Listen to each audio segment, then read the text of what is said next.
आशनाशी म्हणजे काय? जे खातोस, जे भोजन करतोस. आपण सर्वजण भोजन करतो ना.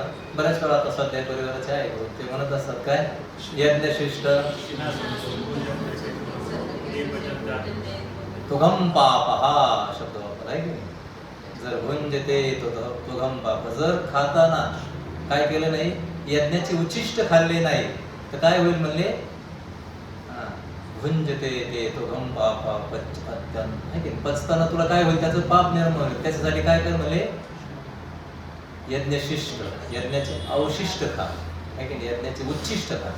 आता कलियुगामध्ये सगळ्यात मोठा यज्ञ काय सांगितलं, संकीर्तन यज्ञ. कारण सामान्य यज्ञ भगवंताला अर्पित वस्तूला यज्ञच म्हणतात. एका ठिकाणी भगवंत यज्ञ कर्म समुद्र म्हणतात. यज्ञाचा अर्थ बहुतेक असा नाही की केवळ काय केलं, आहुती दिली म्हणजे यज्ञ. तो एक प्रकारचा यज्ञच आहे.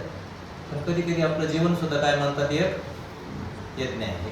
जीवन जगताना भगवंताला अर्पण करत म्हणतात. आणि भगवंताला अर्पण करा कोणतेही खाताना, कोणतीही गोष्ट असू द्या, आपल्याकडे जी काही येते ती काय केली पाहिजे, अगोदर नाही अर्पण केली तर म्हणतात तिच्यावर जे काही पाप असतं त्या पापाचे आपण काय होतो, आपण करत नाही पण भागीदार होतो.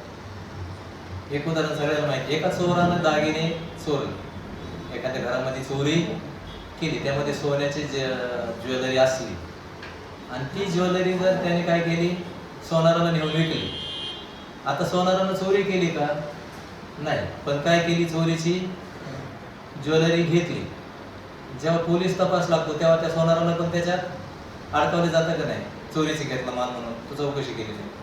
तसं एखाद्या कर्मामध्ये आपण सहभागी नाही आहोत, एखाद्या अन्न प्रक्रियेमध्ये आपण सहभागी, पण ते अन्न करताना खूप इतर प्राण्यांना त्रास झाला. समजा पशु आहेत, त्यांना बडवलं गेलं. आता ट्रॅक्टर आले, पण पूर्वी काय व्हायचं, पशुंकून खूप जोरदार त्यांच्यावर फटके प्रहार मारून बैल ती शेती करतात, खूप प्राण्यांची हत्या होते.